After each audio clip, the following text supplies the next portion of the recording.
इनको मसला ये था, परेशानी ये थी कि इनकी बीवी तकरीबन 24 से 25 साल से वो सख्त बीमार थी और ये बता रहे थे कि फैसलाबाद से, दूसरे शहरों से, जहाँ कहीं भी किसी ने इनको बताया वो उनके इलाज के लिए गए।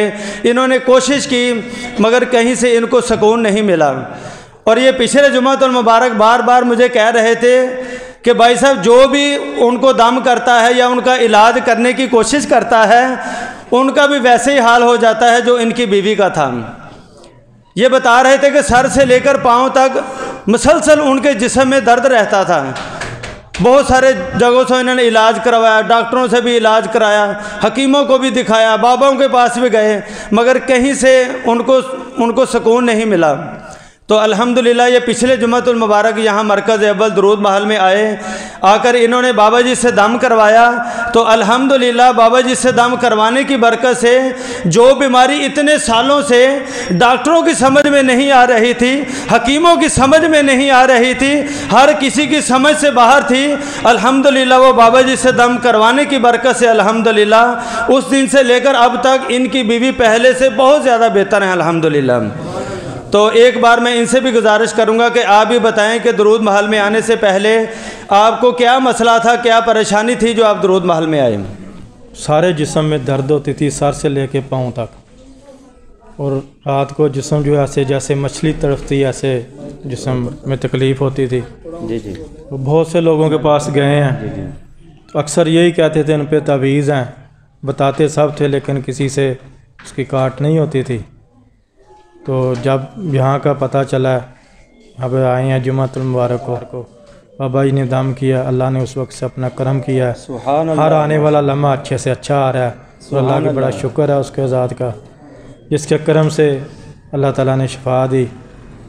आपसे भी ये दरख्वास्त है कि यकीनी कामल रखें। सुबह आबासियाँ आती हैं, उसके बाद फिर सारे जिस्म में तकलीफ़ और अंदर से आवाज़ आती रहती है, हूँ हाय हाय की आवाज़ आती रहती, वो थमती नहीं थी।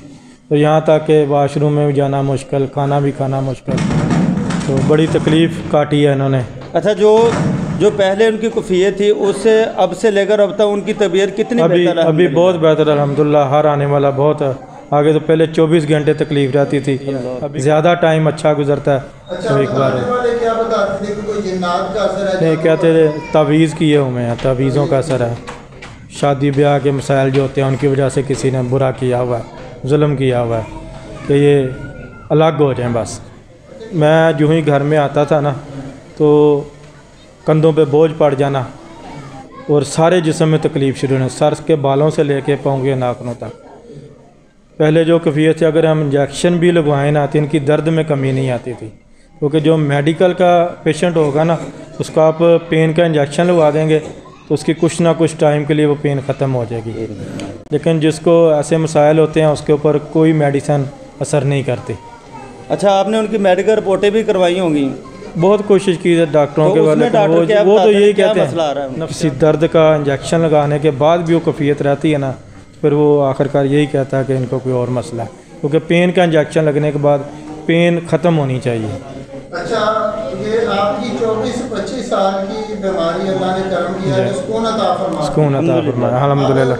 जरा आपने हल्फिया बयान देना है कि मैं यहाँ बैठा हूँ, मैं भी कोई अपना जाती कोई हदिया, कोई पैसे, कोई बकरा, कोई छतरा, नहीं, कोई चीज़ नहीं है, कोई डिमांड तो नहीं, कोई चीज़ डिमांड नहीं की। उनको आप क्या पैगाम देंगे कि जैसे कि आप हमारे ईमान को मजबूत करने के लिए बात बता रहे हैं कि मैं यही दरूद पढ़ने वालों के पास आए सुकून मिला, दरूद वाली जगह पर आए सुकून मिला, हजूर की नजर रहमत से सुकून मिला।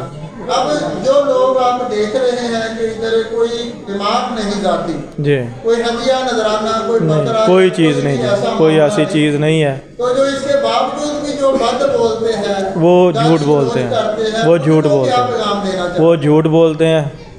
अल्लाह ताला उनको हिदायत अता फरमाए और अच्छों को अच्छा ही बोलें, उनकी तारीफ़ करनी चाहिए। अल्लाह अपने महबूब बंदों के ज़रिए अपनी मखलूक पे अपनी रहमत करता है, करम करता है, असबाब पैदा कर देता है बेशक। और यकीन कामल सबसे ज़रूरी चीज़ है, इंसान को यकीन हो शिफा देने वाला मेरा मालिक है। किसी भी गंदी चीज़ को अल्लाह का नूर ही काट सकता है। गंदगी गंदगी से नहीं जाती, गंदगी पाकीज़गी से जाती है।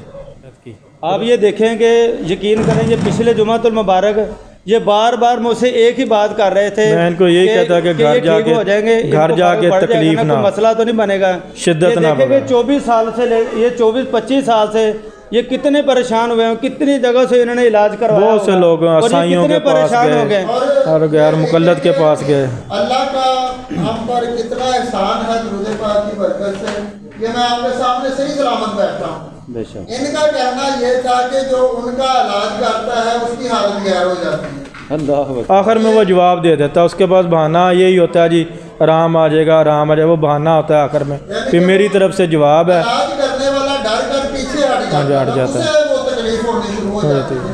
जैसे रूहानी मामला था, जिन्नात का असेबी ताकतें तंग करती थी कि जो इलाज करता था, और आज तक किसी को ये पता ही नहीं चलता कि इनको है क्या है। अल्लाह अकबर। असल ये कि अल्लाह ताला ने ऐसा पर्दा ऊपर रखा हुआ था कि किसी को इल्म ही नहीं होता था कि इसको है क्या। ये और अल्लाह ने बड़ी रहमत की। ये दुरूद पाक की बरकत है। अल्हम्दुलिल्लाह। कोई ज़ाती ताकत नहीं कि मैं पहलवान हूँ, ये दुरूद पाक की बरकत है कि हम दुरूद पढ़ते हैं तो अल्लाह ताला आने वालों को भी सुकून देता है, सुभान अल्लाह, बचा कर रखता है। सुभान अल्लाह। ये हुजूर की जात पर दुरूद पाक पढ़ने की बरकत है कि जितनी मर्जी सख्त बुलाई देखी है, बहुत सारे ऐसे लोग देखे हैं जो कहते हैं कि जो इलाज करता है उसे दौरा पड़ जाता है। अल्लाह ताला का करम है कि आपके सामने बिल्कुल सही सलामत बैठे। ये हुजूर की जात पर क्या पढ़ने की बरकत है? सल्लल्लाहु अलैहि वसल्लम।